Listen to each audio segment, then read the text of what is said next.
তারাবি 20 রাকাত, কোনো কম টম নাই। কম পড়লে 6 রাকাত পড়ে আপনি চলে যান জরুরত থাকলে।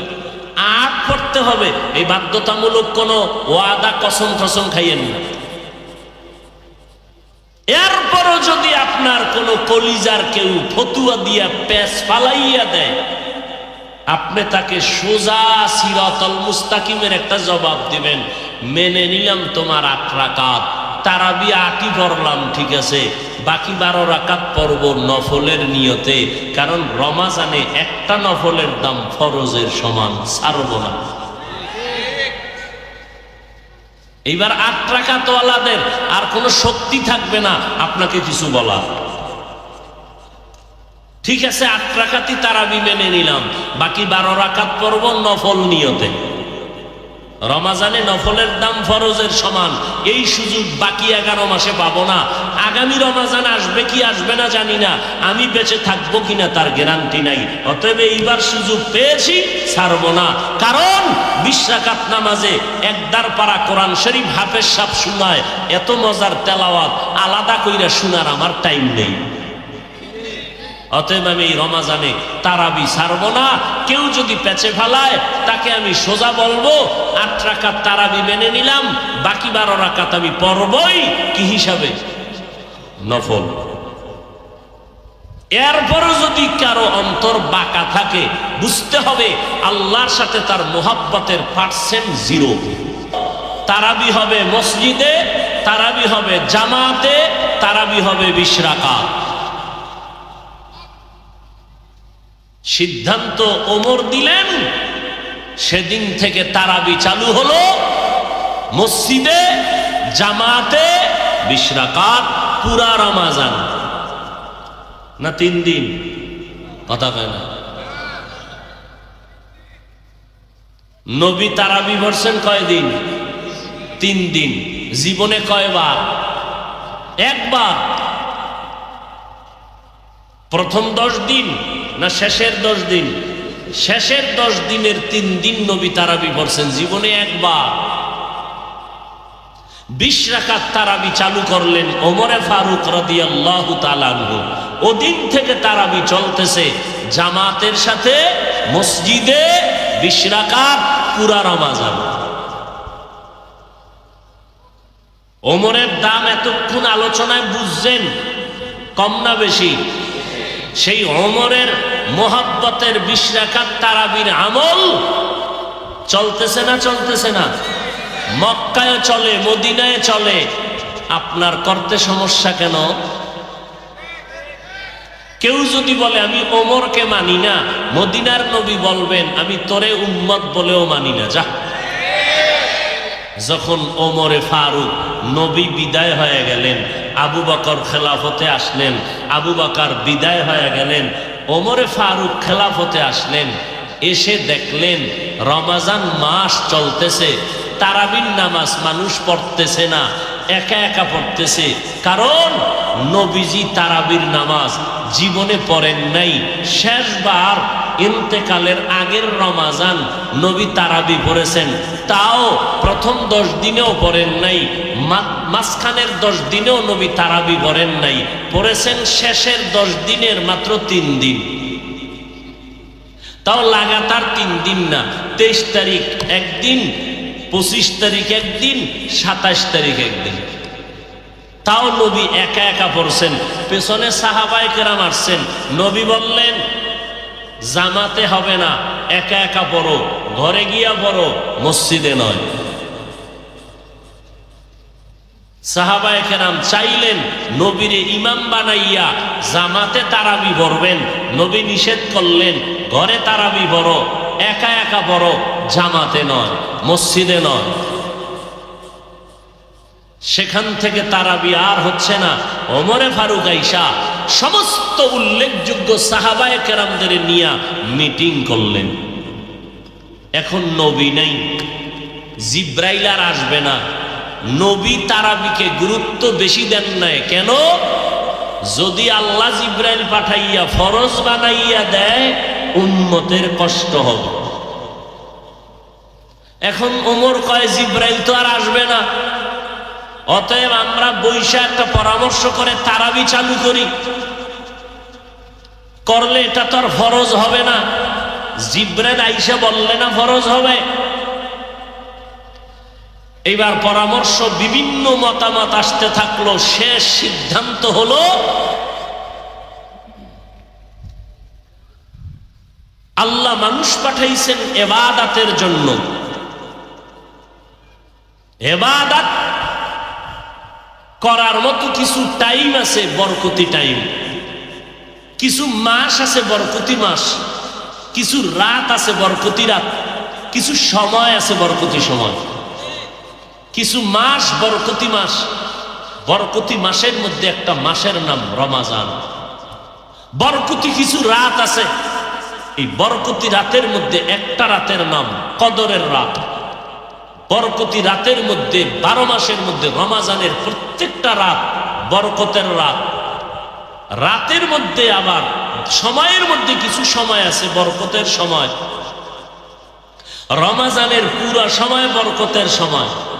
এর মধ্যে তাহাজ্জুদের সময়, ভোর রাত্র সাহারি খাওয়ার টাইম বরকতের সময়, ইফতারি সামনে নিয়ে দোয়া করার টাইম বরকতের টাইম।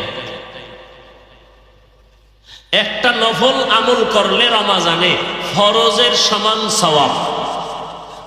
এই মাসে ফরজ পড়লে যেই সওয়াব, রমাজানে নফল পড়লে সেই সওয়াব। এই মাসে 70টা ফরজ আমল করলে যেই সওয়াব, রমাজানে একটা ফরজ আমল করলে সেই সওয়াব। তাহলে রমাজানে ইবাদত কম হবে না বেশি?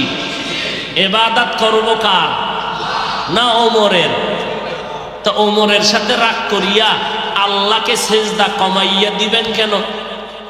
20 রাকাতে সেজদা কম হবে না বেশি? না 8 রাকাতে বেশি? তাহলে আল্লাহরে সেজদা বেশি দিবেন না কম? বেশি দিলে তারাবি কত রাকাত পড়বেন? 20 রাকাত। আপনার আম্মা হসপিটালে অসুস্থ, আপনি 10 রাকাতের সময় টেলিফোন আসছে, মাকে দেখতে যেতে হবে, আপনি যান, আল্লাহ বাকি জিম্মাদারি নিয়ে নিবেন আপনার। আপনি 6 রাকাত পইরা সমস্যা, টেলিফোন আসছে, আপনি চলে যান। কিন্তু এই তেরামি করবেন না যে মরিয়ার বাসি, 8-এর কমও না বেশিও না, এই তেরামি করবেন না।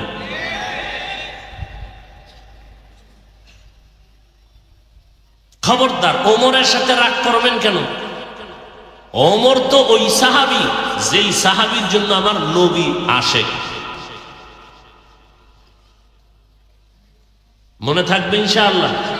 আর রমাজানে আপনি আমল করবেন না, কোন মাসে করবেন? এই সুযোগ কি আর হবে?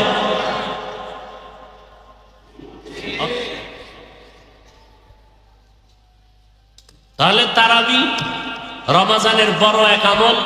রোজা তো আছেই, আর এক আমল হলো ভোর রাতে সাহারি খাওয়ার টাইম তাহাজ্জুদ পড়া। খানার আগে হোক পরে হোক 2 রাকাত কমপক্ষে তাহাজ্জুদ পড়বেন, যেটা 11 মাসে আপনাকে টাকার লোভ দেখাইলো আপনি পারবেন না, সেটা রমাজানে পারবেন। অতএব খানার আগে না হয় পরে 2 রাকাত তাহাজ্জুদ ইনশাআল্লাহ পড়ব। তো 3 নাম্বার, ইফতারি নিয়ে দোয়া। আমরা ইফতারি নিয়ে করি ঝগড়া, বাজার মিলায় মসজিদে বাজার। বেরোজাদারেরা তো আজানের আগেই বুট খায়, মুড়ি খায়, ও চলতেছে, ঘরের মধ্যে চিল্লা চিল্লি, আজানই শোনা যায় না। ইফতারির টাইমের আধা ঘন্টা আগে সব কাজ বন্ধ, সবাইরে নিয়ে ওযু বানাইয়া বৈশা ইফতারি সামনে নিয়ে আল্লাহর কাছে দোয়া করবেন, তেলাওয়াত করবেন, তাসবিহ পড়বেন। কোন দোয়া না পারলে এই দোয়াটা পড়বেন সব সময় পুরা রমাজান। রব্বানা আতিনা ফিদ দুনিয়া হাসানা ওয়া ফিল আখিরাতি হাসানা ওয়া কিনা আযাবান নার। সব সময় হাঁটতে চলতে উঠতে বসতে। এখানে রহমতের 10 দিনেরও দোয়া আছে, মাগফিরাতের 10 দিনেরও দোয়া আছে, নাজাতের 10 দিনেরও দোয়া আছে এই আয়াতের মধ্যে। পারবেন না ইনশাআল্লাহ? আর একটা আমল হলো রমাজানে কোরআন তেলাওয়াত। কমপক্ষে 1 খতম দিবেন, আলিফ লাম আলহামদুর আলিফ হইতে ওয়ান্নাসের সিন পর্যন্ত পুরা 30 পারা পইরা অক্ষরগুলো পড়ে লাইনে লাইনে আল্লাহর মোহাব্বতে কমপক্ষে 1 খতম দিবেন, পারবেন ইনশাআল্লাহ? যারা বলেন পারি না, রমাজানের 1 তারিখ থেকে সাহারি খাইয়া ফজর পরে 1 ঘন্টা, না হয় তারাবি পড়িয়া ঘুমের আগে 1 ঘন্টা, পহেলা রমজান থেকে 25শে রমজান পর্যন্ত মসজিদের ইমাম বা মুয়াজ্জিনের কাছে সময় দিবেন। 25 দিনে কোরআন শিখে ফেলবেন ইনশাআল্লাহ। কোরআন না শিক্ষা এই সুযোগ পাইয়াও যদি শিখেন না, আপনার নামাজও হবে না, জাহান্নাম ছাড়া উপায় নাই। বাহাদুরি আর মাস্তানি করবেন না। কোরআন যারা পারেন না, পহেলা রমজান ভর্তি হন, সাহারির পরে 1 ঘন্টা, না হয় তারাবির পরে 1 ঘন্টা ইমাম বা মুয়াজ্জিনের কাছে দিয়া কোরআন শিখবেন 25 দিনে, পারবেন ইনশাআল্লাহ? আল্লাহ কবুল করেন। মাদ্রাসা আশেপাশে আছে, সেখানে গিয়া সময় দিবেন। কোরআন শিখতেই হবে। দুনিয়ার সব পারলেন, শিখলেন, কোরআনটা শিখবেন না কেন? তবে এখানে একটা প্যাচ লাগাইছে কিছু কিছু টুপিওয়ালারা, কি কোরআনের অর্থ না জানিয়া পড়লে লাভ নাই। এই প্যাচে বইরা অনেক বুদ্ধিমানেরা কয়, অর্থ না যাই না কোরআন পড়লে যদি লাভ না হয়, হুদা কষ্ট করে লাভ কি? কারণ আলিফ বাতা 29টা অক্ষর, তার চিনতে সময় লাগবে 1 মাস। এখন যদি কেউ ফতুয়া দেয় অর্থ না যাই না পড়লে লাভ নাই, তো শিখবেই না কোরআন। আর কোরআন শিখতেই লাগবে 2 বছর, এরপরে না অর্থ। ফতুয়া তো হুজুর দিয়ে দিছে। এই সমস্ত ঝামেলা যুক্ত ফতুয়া থেকে নিজেকে বাঁচায় রাখবেন, খবরদার। আল্লাহ রসুল 1500 বছর আগে সতর্ক করে গেছেন, দুনিয়াতে চূড়ান্ত খারাপ হবে একদল ওলামা, চূড়ান্ত ভালো হবে একদল ওলামা। অতএব কোরআন শিখবেন। কোরআন যারা পড়তে পারেন না, চেষ্টা করেন, নিয়ত করেন, আর কোরআনটা খুলে খুলে দেখবেন, সওয়াব। পড়তে যদি নাও পারেন, খুলে দেখবেন, সওয়াব। বাইতুল্লাহ দেখবেন, সওয়াব। কোরআন তাকায় দেখবেন, সওয়াব। মা বাবার চেহারা তাকায় দেখবেন, সওয়াব। আল্লাহওয়ালা তাকায় দেখবেন, সওয়াব।